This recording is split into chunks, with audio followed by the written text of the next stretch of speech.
व्यक्ति से प्रूफ मांगे जाते हैं कि आप बताइए कि भाई आप किस आधार पर इस देश के नागरिक हो।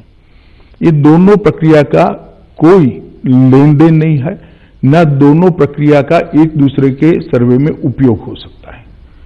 एनपीआर के लिए जो अभी प्रक्रिया चलेगी, इसका उपयोग कभी भी एनआरसी के लिए नहीं हो सकता, दो कानून भी अलग है। मगर ये प्रक्रिया मैं थोड़ी स्पष्टता कर दूं कि ये भारतीय जनता पार्टी की सरकार ने शुरू नहीं की है। 2004 में यूपीए सरकार ने एक कानून बनाया जिसके तहत ये प्रक्रिया चालू हुई, और 2010 में जब जनगणना हुई 2010-11 में, इसके साथ इसको किया गया।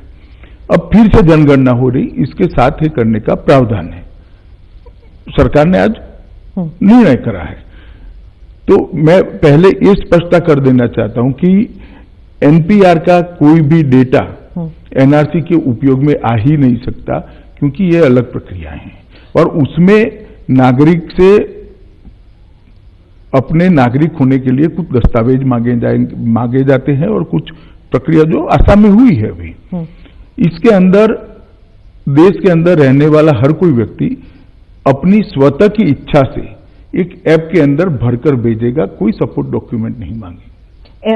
एनआरसी में प्रूव करना पड़ेगा और एनपीआर में सिर्फ साइन करना पड़ेगा, इंफॉर्मेशन भरना पड़ेगा, और ये सब वॉलंटरी है एनपीआर का एक्सरसाइज। वॉलंटरी मतलब कुछ इंफॉर्मेशन नहीं है तो भी कोई दिक्कत नहीं है इसमें।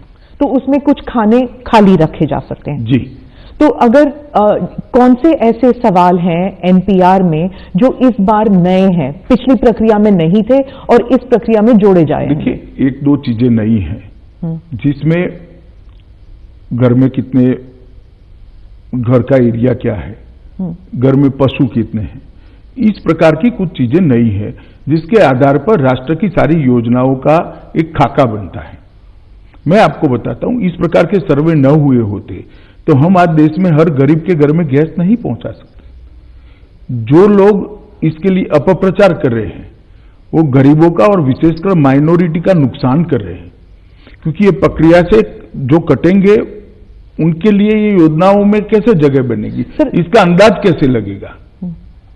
मैं आपको बताता हूं कि गुजरात का सूरत शहर है, ढेर सारे वहां उड़ीसा से, यूपी से, बिहार से लोग आकर बसे हैं, रोजी रोटी के लिए बसे, परिवार के साथ भी बसे हैं। अब जब एनपीआर के माध्यम से ये मालूम नहीं पड़ेगा कि कितने उड़िया बच्चे यहां रहते हैं, तो उड़िया भाषा की प्राथमिक शालाएं वहां कितनी खोली जाएगी, आप मुझे बताइए, कैसे सरकार तय करेगी? म्युनिसिपल कॉर्पोरेशन कैसे तय करेगा? हिंदी भाषी स्कूल्स कितनी खोली जाएगी, वो कैसे तय करेंगे? क्योंकि गुजरात में प्राइमरी एजुकेशन गुजराती में है ऑब्वियसली। इस प्रकार के पर्पस के लिए एक जनगणना मतलब सेंसस और एनपीआर दोनों का उपयोग होता है। मैं उस पे वापस आती हूँ सेंसस पे, पर आपने माइनॉरिटीज का जिक्र किया, इसलिए मैं माइनॉरिटी लीडर ओवैसी के बारे में बता रही हूँ। उन्होंने खुद कहा है कि ये एनआरसी का दूसरा नाम है, बस एक दूसरे नाम से एनआरसी लाया जा रहा है। देखिए, ओवैसी साहब अगर हम कहेंगे सूर्य पूरब में उदित होता है तो वो कहेंगे नहीं नहीं भाई पश्चिम में होता है, ये उनका स्टैंड होता है, मुझे तो इससे कोई आश्चर्य नहीं। फिर भी मैं ओवैसी साहब को भी आश्वस्त करना चाहता हूं देश के गृह मंत्री के नाते कि इसका एनआरसी की प्रक्रिया से कोई लेन देन नहीं है, ये बहुत अलग प्रकार की प्रक्रिया है। तो सर, जब